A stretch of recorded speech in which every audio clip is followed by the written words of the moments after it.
একজন মানুষের নামে কতগুলি সিম কার্ড থাকতে পারবে? একের পর এক নতুন মোবাইল সংযোগ নেওয়ার ক্ষেত্রে এবার আরও করা হচ্ছে কেন্দ্রীয় সরকার। 24 আগস্ট থেকে নির্ধারিত সীমায় পৌঁছে যাওয়া গ্রাহকদের আর নতুন সিম সংযোগ দিতে পারবে না টেলিকম সংস্থাগুলি। টেলিকম দপ্তরের 17 আগস্টের নির্দেশিকা অনুযায়ী কোনো গ্রাহক নতুন মোবাইল সংযোগ চাইলে তার নামে ইতিমধ্যে কতগুলি সংযোগ রয়েছে তা যাচাই করতে হবে টেলিকম সংস্থাকে।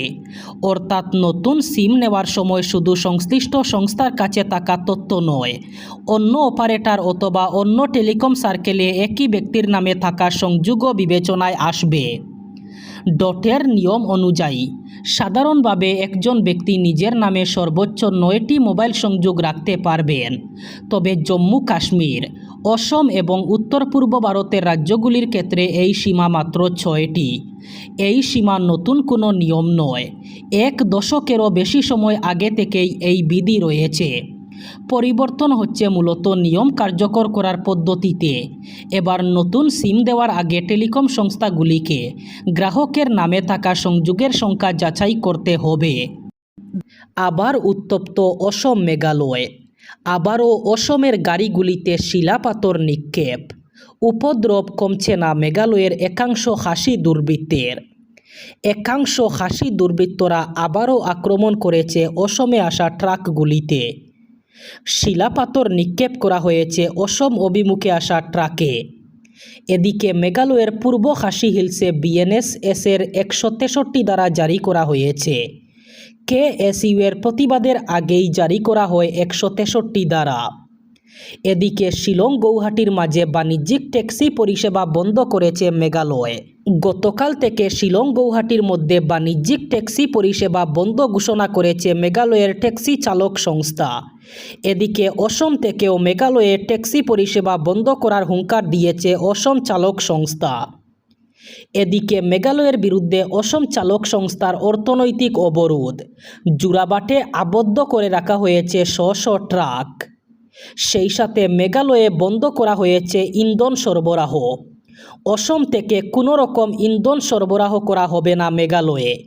পেট্রোলিয়াম মজদুর ইউনিয়ন মেঘালয়ের পরিস্থিতির প্রতি লক্ষ্য রেখে ইন্ধন যোগান না দেওয়ার সিদ্ধান্ত নিয়েছে। স্টেট ব্যাংক অফ ইন্ডিয়ার বেসিক সেভিংস অ্যাকাউন্টের গ্রাহকদের লেনদেনের নিয়মে বড়সড় বদল। এবার ডিজিটাল লেনদেনের ক্ষেত্রেও মাসিক সীমা বেঁধে দিচ্ছে দেশের বৃহত্তম রাষ্ট্রায়ত্ত ব্যাংক। এই সিদ্ধান্ত কার্যকর হলে বড়সড় সমস্যায় পড়তে পারেন স্টেট ব্যাংকের কোটি কোটি গ্রাহক। এসবিআই সূত্রে জানা যাচ্ছে, আগামী 1 অক্টোবর 2026 থেকে বিএসবিডি অ্যাকাউন্টে আগের মতোই মাসে 4 বারের বেশি টাকা তুললে চার্জ কাটা হবে।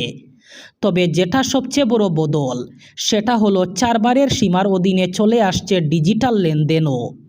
স্টেট ব্যাংক জানিয়েছে, আগের মতো ব্যাংকের শাখায় গিয়ে অথবা এটিএমের মাধ্যমে টাকা তুললে চার্জ কাটা হবেই। সেই সঙ্গে যদি কেউ কার্ড ছাড়া ডিজিটাল লেনদেনের মাধ্যমে টাকা তুলেন, সেটিকেও ওই 4 বারের মাধ্যমেই ধরা হবে। আসলে এসবিআইয়ের ইয়েনো অ্যাপের মাধ্যমে ডিজিটাল কার্ড ছাড়াই টাকা তোলা যায়। সেই লেনদেনগুলিকেই এবার থেকে মাসিক সীমার আওতায় আনা হচ্ছে। পার্শ্ববর্তী রাজ্য পশ্চিমবঙ্গে রাস্তাঘাট পরিষ্কার পরিচ্ছন্ন রাখতে কঠোর অবস্থানে যাচ্ছে পশ্চিমবঙ্গ সরকার। যত্রতত্র পানের পিক, থুতু, ময়লা অথবা প্লাস্টিক ফেললে গুনতে হবে জরিমানা। আগামী 1 সেপ্টেম্বর থেকে এই নতুন নিয়ম কার্যকর হবে বলে জানিয়েছেন পশ্চিমবঙ্গের উপমুখ্যমন্ত্রী ও পুর ও নগরোন্নয়ন মন্ত্রী অগ্নিমিত্রা পাল। উত্তরবঙ্গ সফরে শিলিগুড়ির পুর প্রতিনিধিদের সঙ্গে বৈঠক শেষে সাংবাদিকদের এই তথ্য জানিয়েছিলেন তিনি।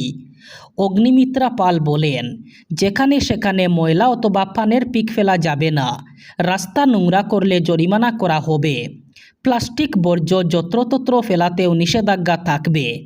নাগরিকদের অভ্যাস পরিবর্তন এবং সচেতনতা বাড়াতে আগামী 3 মাস সময় দেওয়া হবে। এরপরও নিয়ম ভাঙলে মোটা অঙ্কের জরিমানা গুনতে হবে। তিনি বলেন, মলে গেলে আমরা ভদ্র থাকি, কিন্তু রাস্তায় নামলেই কেন অভদ্র আচরণ করি। এবার থেকে রাস্তায় যত্রতত্র থুতু অথবা পানের পিক ফেললে 5,000 টাকা জরিমানা করা হবে। অসমে তৃতীয় দফায় তার সরকারের 100 দিন পূর্তি উপলক্ষে নতুন দিল্লিতে প্রধানমন্ত্রী নরেন্দ্র মোদীর সঙ্গে বৈঠক করলেন মুখ্যমন্ত্রী হিমন্ত বিশ্ব শর্মা। বৈঠকে অসমের বন্যা পরবর্তী পুনরুদ্ধার, পুনর্বাসন এবং রাজ্যের সামগ্রিক উন্নয়ন পরিকল্পনা নিয়ে বিস্তারিত আলোচনা হয়। এছাড়াও অসম সরকারের তৃতীয় মেয়াদের প্রথম 100 দিনে নেওয়া বিভিন্ন গুরুত্বপূর্ণ উদ্যোগের বিষয়েও প্রধানমন্ত্রীকে জানান মুখ্যমন্ত্রী। সেবাতীর্থে অনুষ্ঠিত বৈঠকে মুখ্যমন্ত্রী প্রধানমন্ত্রীকে অসমের বন্যা মোকাবিলার পরবর্তী পর্যায়ের রূপরেখা সম্পর্কে অবহিত করেন। ক্ষতিগ্রস্ত এলাকা পুনর্গঠন, মানুষের জীবিকা পুনরুদ্ধার এবং বন্যায় ক্ষতিগ্রস্তদের সার্বিক পুনর্বাসনের উপর বিশেষ গুরুত্ব দেওয়া হয়। বৈঠকের পরে হিমন্ত জানান, অসমের বন্যা পরিস্থিতি চলাকালীন প্রধানমন্ত্রী নিয়মিত তার সঙ্গে যোগাযোগ রেখেছিলেন, পরিস্থিতি পর্যালোচনা করেছিলেন। ত্রাণ ও পুনর্বাসন অভিযান সম্পূর্ণ করতে কেন্দ্রীয় সরকারের সহযোগিতা অব্যাহত রাখার আশ্বাস দিয়েছেন তিনি। এখনও পর্যন্ত বন্যায় রাজ্যে মোট 105 জনের মৃত্যু হয়েছে, যার মধ্যে শুধু শিবসাগরেই প্রাণ হারিয়েছেন 54 জন। সরকারি প্রকল্পের প্রচার এবার শুধু বিজ্ঞাপনেই নয়, সোশ্যাল মিডিয়াতেও। সম্প্রতি বিহার সরকার এমন একটি নিয়ম এনেছে যেখানে সরকারি প্রকল্প ও কর্মসূচি নিয়ে ভিডিও তৈরি করে নির্দিষ্ট পরিমাণ ভিউ আসলে পাবেন টাকা। তালিকাভুক্ত সোশ্যাল মিডিয়া কন্টেন্ট ক্রিয়েটাররা টাকা পাবেন। সম্রাট চৌধুরীর সভাপতিত্বে মন্ত্রিসভার বৈঠকে এই সিদ্ধান্ত সহ মোট 13টি প্রস্তাব অনুমোদিত হয়েছে। নতুন নিয়ম অনুযায়ী প্যানেল ক্রিয়েটাররা বিহার সরকারের বিভিন্ন প্রকল্প এবং কর্মসূচি নিয়ে তৈরি ভিডিওয় 1 লক্ষ ভিউ পেলে 10,000 টাকা পাওয়ার যোগ্য হবেন। তবে ভিডিও প্রকাশের 30 দিন পর ভিউয়ের হিসাব প্রকাশ করা হবে। সেই তথ্য যাচাইয়ের পরই মিলবে টাকা। একটি ভিডিওর জন্য সর্বোচ্চ 1 লক্ষ টাকা পর্যন্ত দেওয়া হবে। অর্থাৎ নির্দিষ্ট শর্ত পূরণ করে কোনো ভিডিও 10 লক্ষ ভিউ পেলে সর্বোচ্চ 1 লক্ষ টাকা পর্যন্ত প্রণোদনা পাওয়ার সুযোগ থাকবে।